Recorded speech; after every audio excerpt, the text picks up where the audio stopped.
Did somebody say ambient?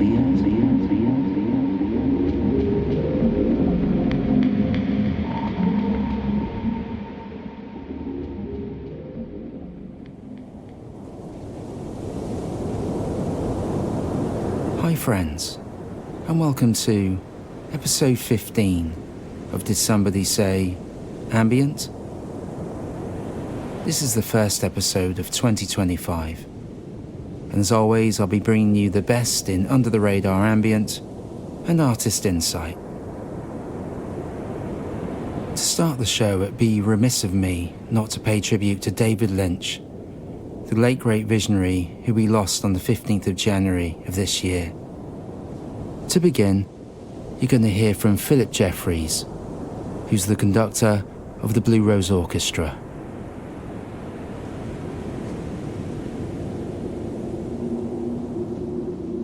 I'm Phillip Jefferies, conductor of the Blue Rose Orchestra. I've managed to temporarily escape my kettle, and I'm honoured to have been asked by Lone Tapes to talk about the visionary artist David Lynch and what he personally meant to me following his sad departure from this mortal coil. It's been heartening to see the huge outpouring of love for David. Social media in particular has been awash with stunning tributes from his family, friends, colleagues and fans. It's incredible how one man's work has been able to touch countless lives all over the world. So although I could talk about him and his work for hours, I am going to try and focus on what David Lynch the artist meant to me personally and the influence his work has had on my creativity in my life, which is quite the accomplishment, I think, from an artist that I've never met. I guess if there was one word I had to try and use to describe David, it would be inspirational, both in his works and how he uncompromisingly lived his life, or the art life as he called it. On the creative side, there are a few things that really resonated with me. I loved how he was focused on the idea and expressing the idea by whatever medium was necessary. He painted, he did music, and of course he was a filmmaker, but I always felt like to him what medium the idea was expressed in didn't really matter. It was being faithful to the idea and bringing it into the world that was important. That openness has definitely informed my worldview as I grew up, and although I primarily make music, opening up the possibility of playing with visuals and film and seeing the idea as one has sparked a well of creativity for me. I am also deeply grateful to David Lynch for bringing abstraction in film and TV to a mainstream audience. With music and other mediums, abstraction and experimentalism is to some extent more readily accepted and expected. But when I think of mainstream film and TV, audiences don't seem to always be as readily available to accept abstraction in the work. Ambiguity is one thing, and audiences tend to devour that, but I always feel Lynch went further with the abstraction. I remember when I first saw Mulholland Drive back in 2001. I was just a young punk finding my way in the world, and I was blown away by the beauty and the mystery and the holy cow, what did I just watch? A pair of enraged, shrunken old parents emerging from a blue box held by some mud-faced monster behind a diner, chasing Diane or Betty or whoever the hell that person is now around her bedroom. I absolutely loved it, and it remains my favourite film of all time. This inevitably led me down the rabbit hole of Lynch films and TV. Blue Velvet and Eraserhead followed suit, and of course Twin Peaks. Who else could get away with showing a man sweeping a floor of a roadhouse for 3 minutes, or pretty much an entire hour-long episode devoted to the birthing of evil, filled with sawdust explosions, frog moths and psychotic woodsmen? And yet we watched it and we loved it. The joy and the mystery and not knowing.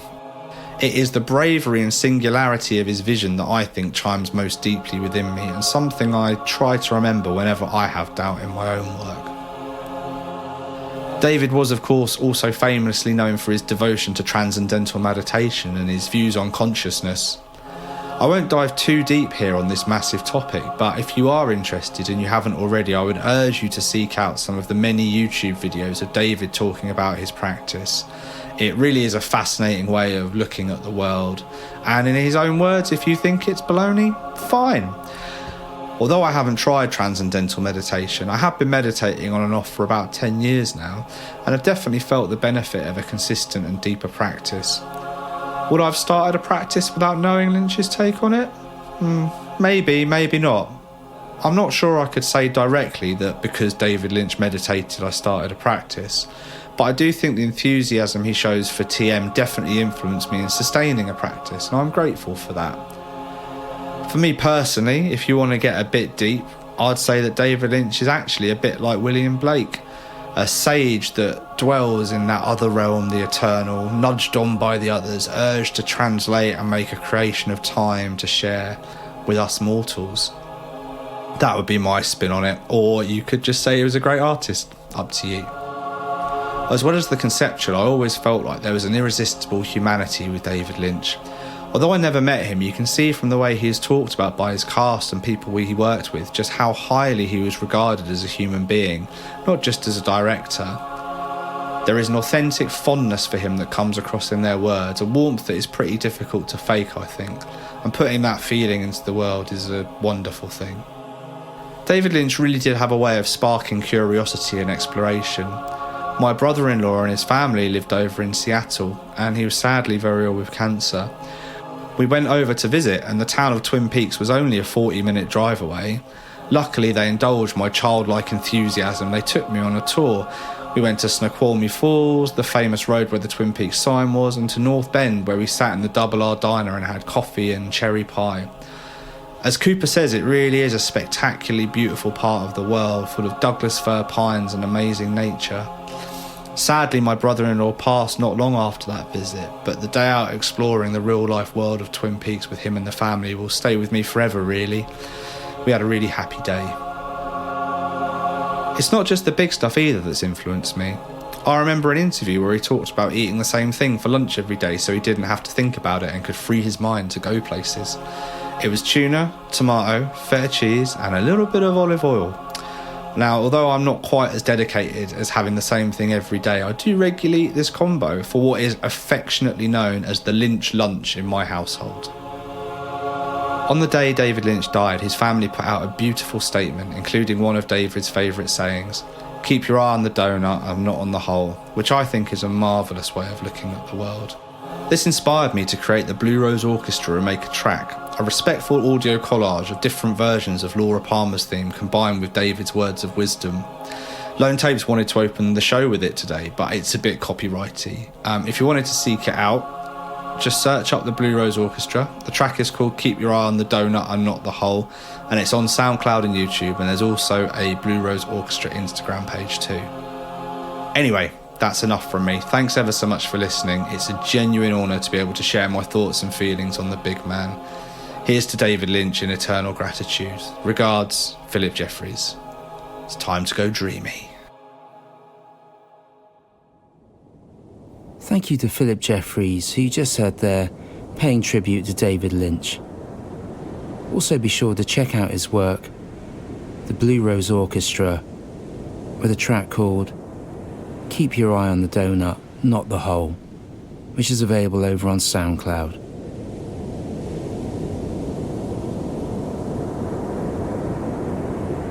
Up next, you're going to hear from Noah Rosanes with a track called Lynching.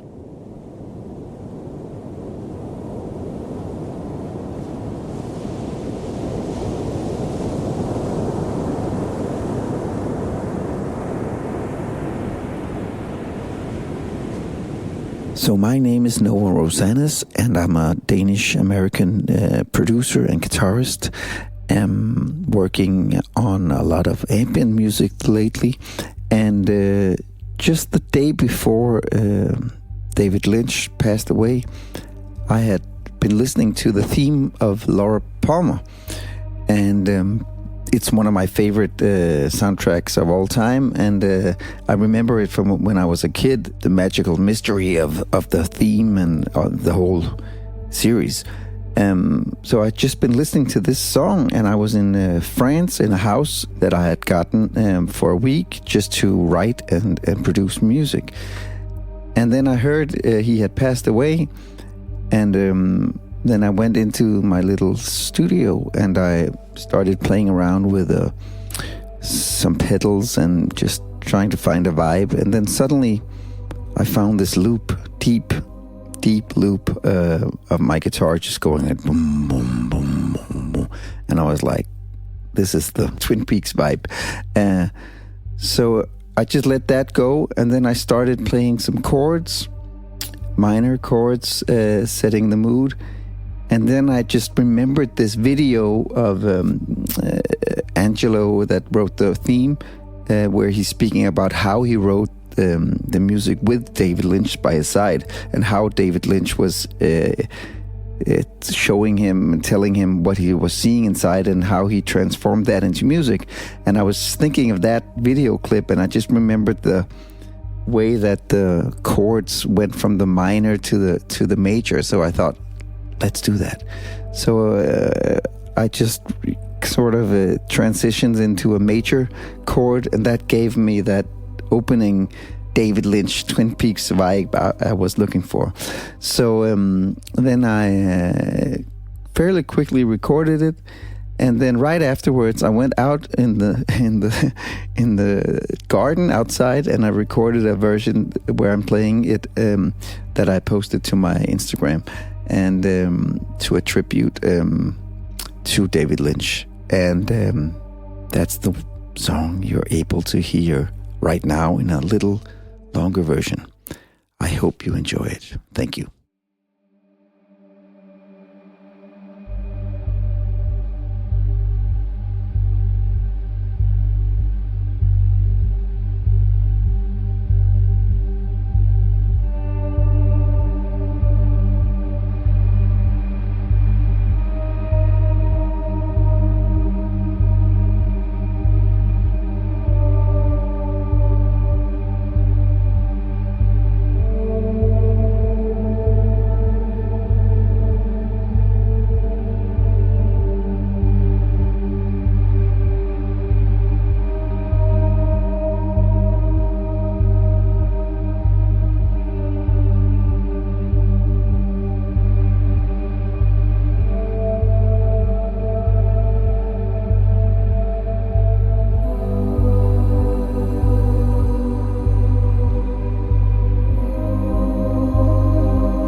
You just heard Noah Rosanes with his words about David Lynch and the track that he created called Lynching.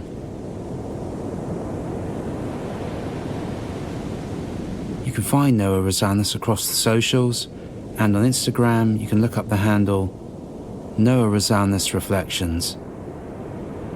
So do check him out for more information and to links to his main website, which is www.reflectionsconcert.dk.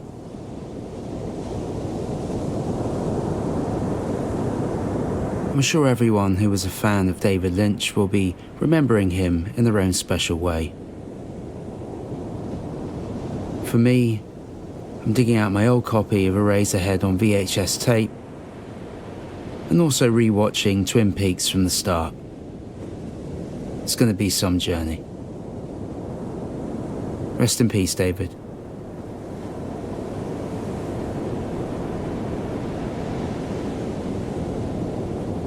This is Hiram, and you're listening to Did Somebody Say Ambient? Heartwood is the dense inner part of a tree trunk. It's rich in color and essential oils.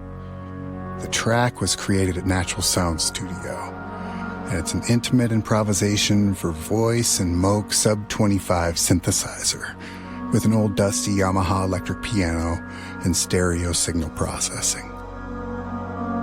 Prized for its durability and its fragrance, Heartwood represents strength, support, and the core essence of life. Check out my new album, Green Green Earth, at matthewhiram.bandcamp.com, and come say hi at my website, www.hiram.earth. Thanks for listening.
You were just listening to a track called Heartwood by Minneapolis, Minnesota-based sound artist Hiram.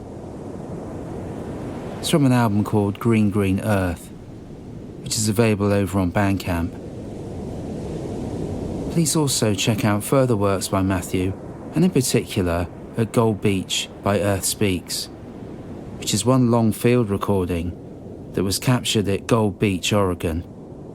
You'll be hearing clips of this throughout this podcast, and you can hear it now, which is the waves captured at this location. Head over to matthewhiram.bandcamp.com for more information. and take time to enjoy the sound of the waves, which, as Matthew puts it, is an invitation to pause and breathe.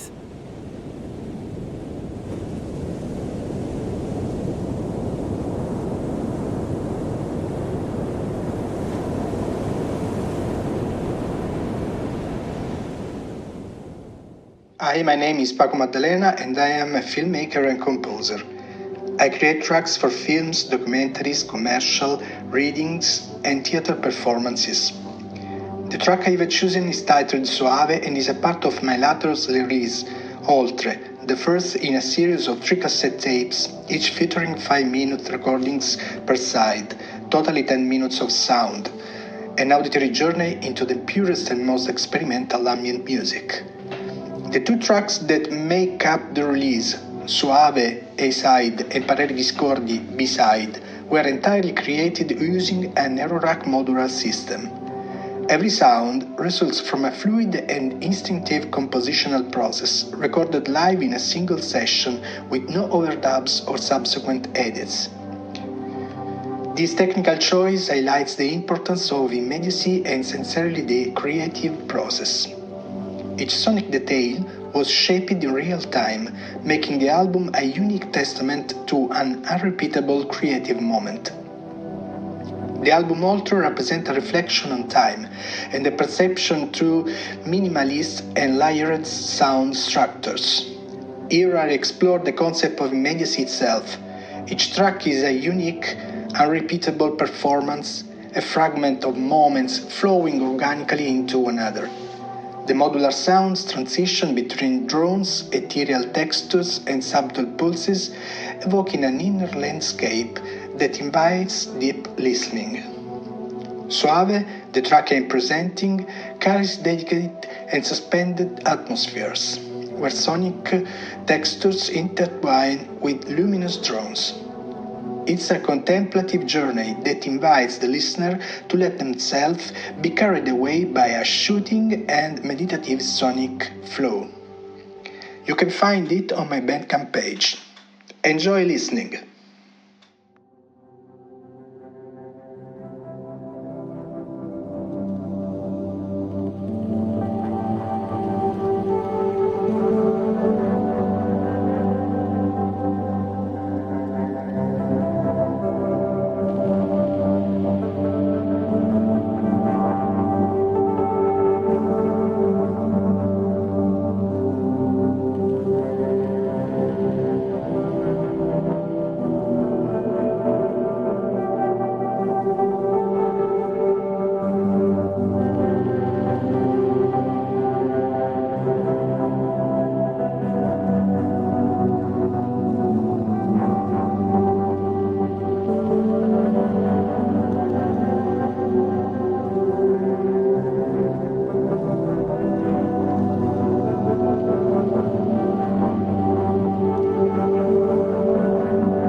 just listening to a track called Suave by Paco Maddalena. It's off a 2-track release entitled Ultra, and it's released in November of last year. Head over to pacomaddalena.bandcamp.com, where you can pick up a digital copy of this release or a cassette.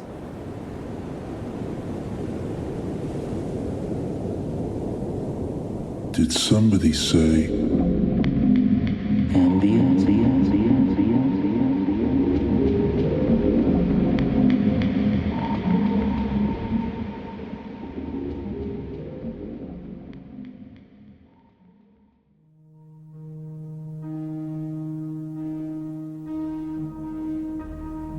Hi, my name is John Reidar Holmes, and you're listening to Did Somebody Say Ambient? I'm a musician based in Sweden, and I play long-form generative ambient on a modular synthesizer, guitar, and tongue drum. Lone Tapes has very kindly agreed to include some of my music on this podcast, and I'd like to tell you a little bit about what I'm doing this year musically. So, I've started a subscription service on Bandcamp, and that subscription service, if you choose to subscribe, will give you access to basically everything that I release this year. So I'll be doing monthly releases called subscriber packs, and there'll be 12 of those, one for each month. You'll also get access to my back catalogue of 23 albums, I think it is now, and you'll also get access to any other albums that I release. So, and there'll be at least 2 of those coming out this year. So, the music that I make is long-form generative ambient. I like to create music that evolves slowly over time. My tracks are usually at least 10 minutes long, if not much longer, and it's music that you can zone out to, relax to, study to, feel better to, So I hope you enjoy it, and go check out my Bandcamp. It's John Reidar Holmes, Reidar spelled R-E-I-D-A-R, and take care and enjoy the music. Bye for now.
was a track called Losing Eden Yet Again by John Reidar Holmes. It's from an album called The Lord of the Shades Decides. Originally released through Calamine Records, you can now find The Lord of Shades Decides over on John's Bandcamp page, which is johnriderholmes.bandcamp.com. This is a track by RSN.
just heard a track called Clarity 1.6. It's by an artist called RSN and features Merle Louise on piano. The album is called Clarity No. 1 and you can find it over at emerge.bandcamp.com. RSN shared some words about the track. It's the final track on the collaboration album by RSN and Merle Louise, and the song is characterised by a wonderfully reverberant piano, which improvises freely, but also returns to similar patterns again and again. The shallow bass pads carry the sound and emphasise the dreamy quality. In the last third of the song, the dynamics increase slightly without breaking up the light and airy sound. RSN is the work of Thomas Rosen, and he's also the founder of Momentarily Records. If you head over to Instagram and search up rsn.entities, you can find more about this artist and also the label Momentarily Records. Coming next, we're going to have a little change of pace with words and music by Jonathan Ammons.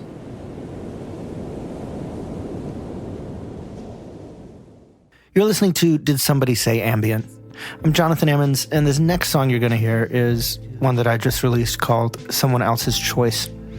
For years, my music career has felt really split in two. I've played in Americana and country bands, and I've also made ambient and abstract tape loop music. And I really wanted to figure out a way to kind of combine the two. So I started looking for the rhythms in my tape loops and playing drums, bass, and keyboards over top of that.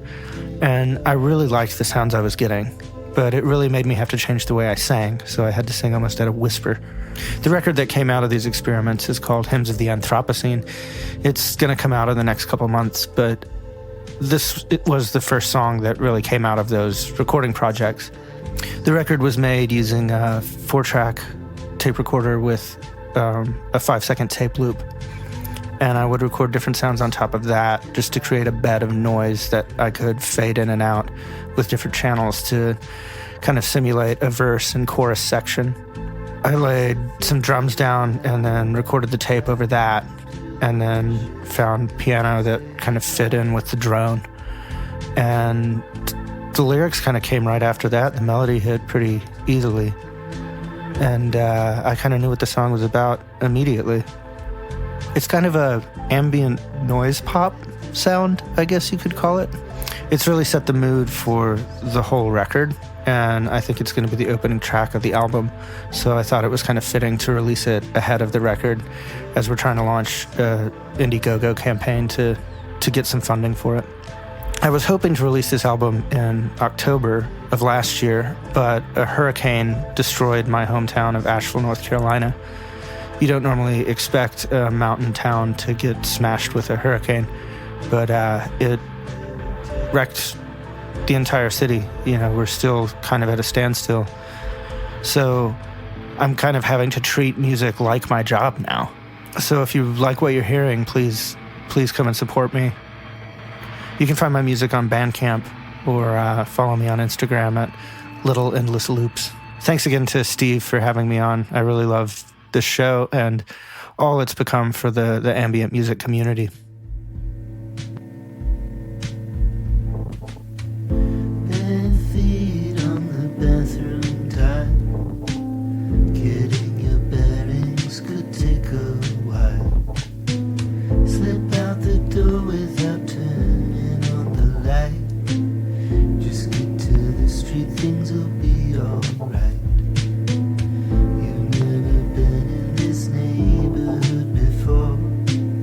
But you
And that was Jonathan Ammons with a track called Someone Else's Choice. You can pick the single up at jonathanammons.bandcamp.com. And as Jonathan said, it's from a forthcoming album that we should hear some more details on at some point soon, hopefully. Jonathan's an artist from Asheville, North Carolina. And as you heard, there's a hurricane there that caused a lot of devastation to the area. So we just send you love and hope and wish you all the best, Jonathan. And it's great to see that despite everything that you're still making music and have the passion to release it. And we look forward to hearing about more details as soon as you can about the new album.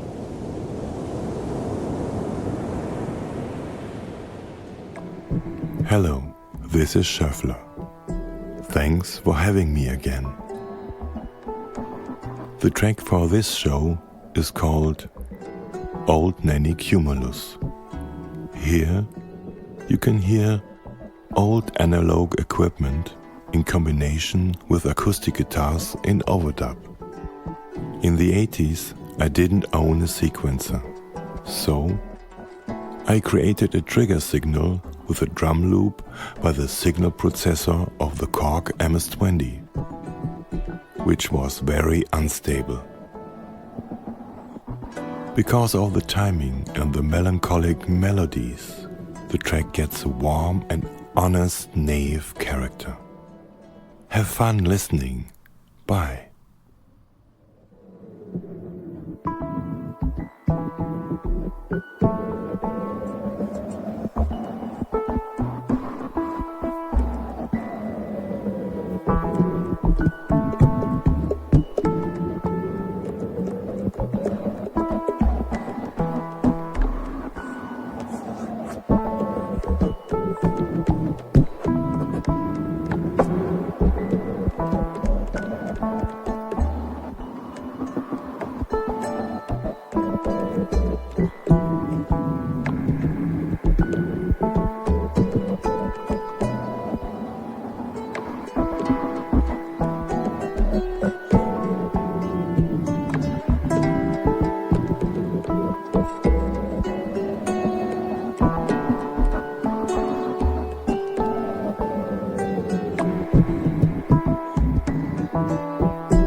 And that was a track by Regensburg, Germany-based artist Schoeffler.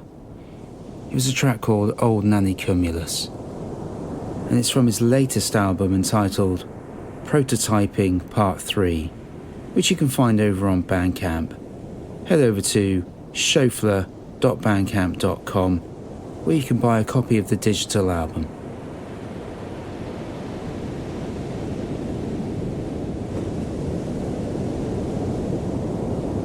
So we're nearly at the end of episode 15, and I just want to say it's been an absolute pleasure to receive so much great music again and feature the first episode of 2025. I'm really looking forward to seeing what this year brings, and bringing so much more new music to many more ears, and hopefully help many more artists gain more fans and hopefully some purchases as well. I'd also like to send love and best thoughts to all of those who've been affected by the LA wildfires. It really has been a tragic event to watch unfold back here in the UK, and I really hope that no matter what you're going through, you can rebuild and get back to where you were at some point soon. I know there's artists and listeners that would definitely have been affected by the fires, so please, I hope if anything that this podcast can bring a moment of calm and hope. A huge thank you to all artists who've been featured in this episode. Thank you Phillip Jefferies and Noah Rosanes for your wonderful tributes to the late great David Lynch. And a huge thank you to Hiram for letting me use his wonderful field recording, which you can hear between tracks. To play us out is a track that feels very appropriate right now. It's by Alberto Lucendo, and it's called Calm Giving. I'm Lone Tapes, and I'll see you next time. Hello, ambient friends. This is Alberto Lucendo from Berlin, and today I'm bringing a song. It's called Calm Giving. This song was made out of the feeling of looking for calm in a time where it seems like productivity and content creation is a constant needing. I found myself in these kind of loops where I was even feeling bad when I'm not doing something productive, and that happened even when I was doing music. So I start to have like a strange feeling of pushing myself to do music with some purpose, and that was kind of stressing me and not allowing me to enjoy doing music anymore. So what I did is I just created a template on Ableton Live and put there 3 tracks, Juno 60, Mini Moog, and a track for my electric guitar, and insert the Ableton looper to every track, and I send each track to the reverb cascade and a tape echo. And with this template I start to improvise for hours and hours in the tranquility of the night, and I start to generate a lot of music, and I start to have a lot of fun. And I found like this music, I even like it more than the music I was trying to make with some purpose of sharing or making a record and stuff like that. So I just keep going, like doing music with this template, like simple and with no structures or fixed purpose. And what you're listening today is just a track of one of these sessions, and I hope this inspire you or just remind you that it's important to have fun doing music and keep a healthy process that enlightens your creativity.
Did somebody say ambient?